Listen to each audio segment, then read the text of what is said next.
ආයුබෝවන් හැමෝටම. ඉතින් ඔන්න තවත් වටින වීඩියෝ එකක් අරගෙන ආවා.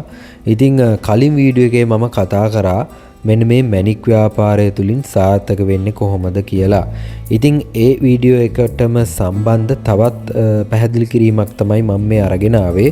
ඒ නිසා අනිවාර්යයෙන්ම වීඩියෝ එක අවසාන වෙනකම් බලන්න. ඒ වගේම තමයි channel එක subscribe කරන්නත් අමතක කරන්න එපා. ඉතින් මෙන්න මේ මැණික් ව්‍යාපාරයේ නිරත වෙනව නම් අනිවාර්යයෙන්ම ඔබ මෙන්න මේ සාධක දෙක ඔළුවේ තියාගන්නට ඕනේ. විශේෂයෙන්ම මැණික් ව්‍යාපාරයේ නිරත වෙනව නම් අනිවාර්යයෙන්ම මෙන්න මේ මැණික් වල වර්ගයන් හඳුනා ගන්න පුළුවන්කම තියෙන්නට ඕනේ. ඒ වගේම තමයි මෙන්න මේ මැණික් ව්‍යාපාරයේ මැණික් වලට නිශ්චිත මිලක් නොමැති වුණාට මෙන්න මේ යම් යම් වර්ගවල මැණික් වලට යන පොදුවේ යන සාමාන්‍ය මිල පරාසයක් තියෙනවා. ඉතින් ඒ පිළිබඳවත් ඔබ අනිවාර්යයෙන්ම දැනුවත් වෙන්න ඕන. අපි දන්නවා ලංකාව තුල මෙන්න මේ මැණික් වර්ග ගණනාවක්ම ලැබෙනවා. ඉතින් අපිට මෙන්න මේ මැණික් වෙන වශයෙන් වර්ග කරලා හඳුනා ගන්න බැරි නම් මේ ව්‍යාපාරය කරගෙන යන්න අමාරුයි. විශේෂයෙන්ම කලින් වීඩියෝ වල මම කතා කරලා තියෙනවා මෙන්න මේ මැණික් ගල් වර්ග පිළිබඳව ඒ වගේම පැහැදිලි කරලා තියෙනවා. අපි දන්නවා ලංකාවේ සෆායා පැමිලි එක එහෙම නැත්නම් කොරන්ඩම් කුරුවින්ද පවුලට අයත් මැණික් ගල් තමයි ප්‍රධාන වශයෙන්ම මෙන්න මේ ව්‍යාපාරය තුල වැඩි වටිනාකමක් හිමි කරගෙන තියෙන්නේ. නම් වශයෙන් සඳහන් කරොත් නිල් මැණික්, රතු මැණික්, පුෂ්පරාග, ඒ කියන්නේ yellow සෆායා, එතකොට ගෙවුඩ වර්ගයට අයිති මැණික්, ඒ වගේම කොවං පුෂ්පරාග, මෙන්න මේ වගේ සෆායා ෆැමිලි එකට අයත් මැණික් ගල් වලට තමයි මෙන්න මේ ව්‍යාපාරය තුල වැඩි වටිනාකමක් ලැබෙන්නේ. ඒ වගේම තමයි මෙන්න මේ මැණික් ගලක් මිලදී ගැනීමේදී මෙන්න මේ මැණික් ගල් වල තියෙන පළුදු දෝෂ හරියට බලලා තමන්ට ලාභයක් ගන්න පුළුවන් විදියට මිලදී ගන්නත් අපි දැනුවත් වෙන්න ඕනේ. ඉතින් අපි දන්නවා පළුදු ගොඩක් තියෙන ලොකු ගලක් වුණත් මිලදී ගත්තට වැඩක් නැහැ.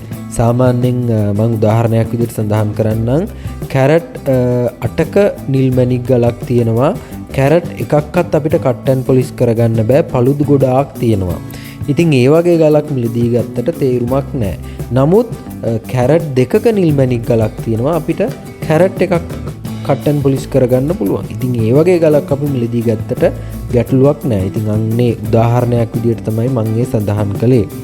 ඒ වගේම තමයි අපි දන්නවා කිරිංචි, රබහ, තෝරමල්ලි, පාලිංගු, ජාගූන්, ටෝමලින් මෙන්න මේ වගේ මැණික් වර්ග ගණනාවක්ම තියෙනවා. මේ ලංකාවේ අපිට හමු වෙනවා. පොත් කලින් වීඩියෝ වලත් මම කතා කරලා තියෙනවා කිරිංචි පවුලේන ටාෆයිට්, රතු කිරිංචි, නිල් කිරිංචි ඒ ගල් වලට මිල වැඩි. හොඳ පාට ගල් ආවොත් පළුදු දෝෂ නැතුව මිල වැඩි. ඒ වගේම කනක පවුලේන ඇලෙක්සැන්ඩ්‍රයිට් කැට්සයි, ඒ කියන්නේ පසින්ගල් වයිරෝඩි, අන්න ඒ ගල් වලටත් ලොකු වටිනාකමක් තියෙනවා, දුර්ලභ ගල්. ඉතින් අන්න ඒ පිළිබඳව ඔබ දැනුවත් වෙන්න ඕනේ. ඉතින් බොහෝ අය මෙන්න මේ මැණික් පොළවල් වලට ගිහිල්ලා ගොඩක් වෙලාවට වටිනාකමින් අඩු ගල් වැඩි වටිනාකමක් දීලා මිලදී ගන්නවා. ඊට පස්සේ මෙන්න මේ ව්‍යාපාරයෙන් ඈත් වෙනවා. ඉතින් මේ ව්‍යාපාරයෙන් නැවත මේ ව්‍යාපාරයේ නිරත වෙන්නේ නැහැ. ඒ වගේම තමයි සමහර අය පළුදු දෝෂ ගොඩක් තියෙන ගල් අධික මිලකට මිලදී අරගෙන මේක නැවත පාඩු පිට විකුණනවා, නැත්නම් විකුණන්න බැරි වෙනවා. ඊට පස්සෙත් ව්‍යාපාරය අතහරිනවා. ඉතින් එහෙම කරන්න අවශ්‍යතාවයක් නැහැ.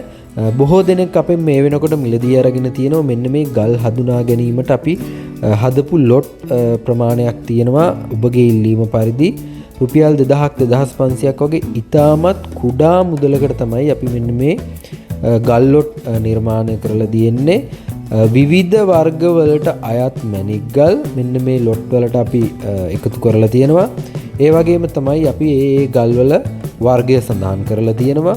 ඒ වගේම පළුදු දෝෂ ගොඩක් තියෙන ගල් අපි වෙනම දාලා ඒ පිළිබඳවත් සඳහන් කරලා තියෙනවා. කැමති අයට WhatsApp එකට මැසේජ් එකක් දාලා මෙන්න මේ ලොට් එකක් ඉල්ල ගන්න පුළුවන්. මේ වගේ ඉතාමත් කුඩා මුදලකට තමයි අපි ලබා දෙන්නේ. ඉතින් අපි දන්නවා සමහර අය රුපියල් 5000ක් වටින්නේ නැති ගල් 50000ක් ලක්ෂයක් දීලා මිලදී ගන්නවා පොලකට ගිහිල්ලා. ඉතින් ඒ වගේ වෙන්න අවශ්‍යතාවයක් නැහැ. රුපියල් 2000 2500ක් දීලා මේ ලොට් එකක් මිලදී අරගෙන paludu දෝෂ හරියට බලලා මේ වර්ගයන් හඳුනගෙන ඔබට මේ ව්‍යාපාරයට එකතු වෙන්න හැකියාව තියෙනවා. ඉතින් ඒ පිළිබඳවත් මතක තියාගන්න.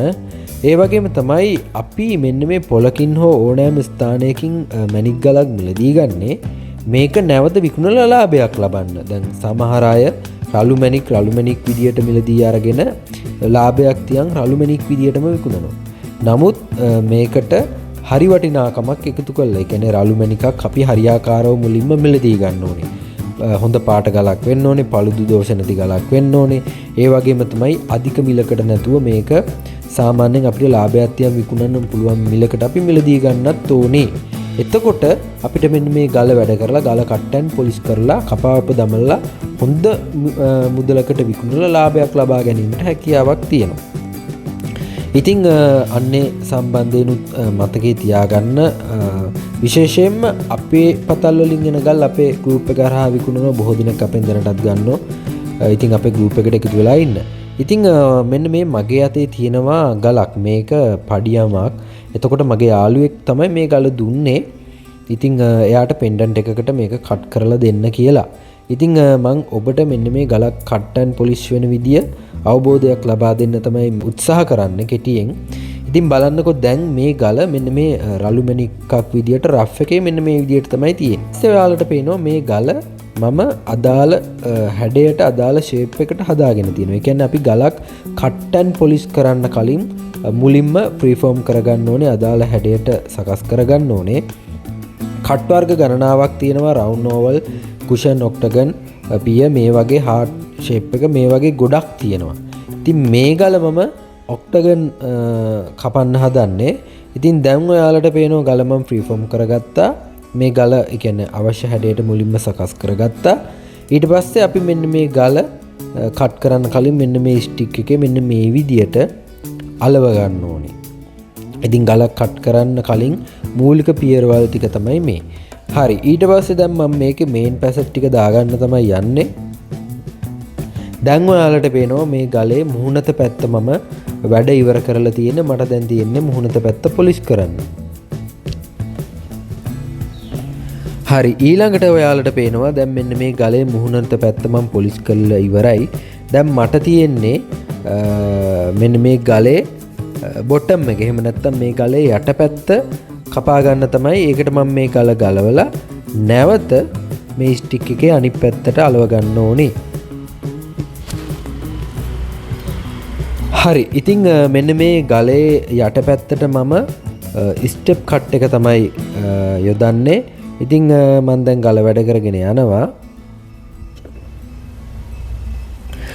දැන් ගල මම යටපැත්ත එහෙම නැත්නම් බොටම් සයිඩ් එක සම්පූර්ණයෙන්ම කට් කරලා ඉවරයි. දැන් තියෙන මට පොලිෂ් කරගන්න.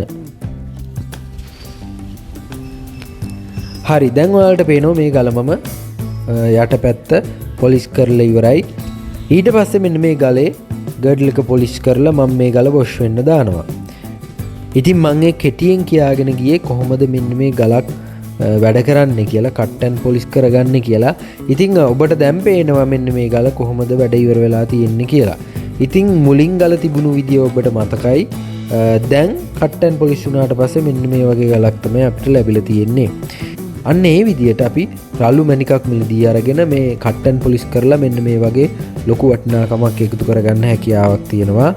ඉතින් මේ ගල නම් ලොකු වටිනාකමක් නැහැ. මේක පඩියම් ගලක්. ඉතින් මේක මම යාළුවෙක්ට පෙන්ඩන්ට් එකකට ඕන හින්දා මේ කට් කරලා දුන්නේ. ඉතින් අන්න ඒ විදිහට තමයි අපි මේ ගලකට වැඩි වටිනාකමක් එකතු කරලා මේ ගල මිලකට විකුණන්නේ. ඒ වගේම තමයි තවමත් අපේ WhatsApp group එකට එකතු වෙලා නැතිනම් description එකේ තියෙනවා link එක එකතු වෙන්න.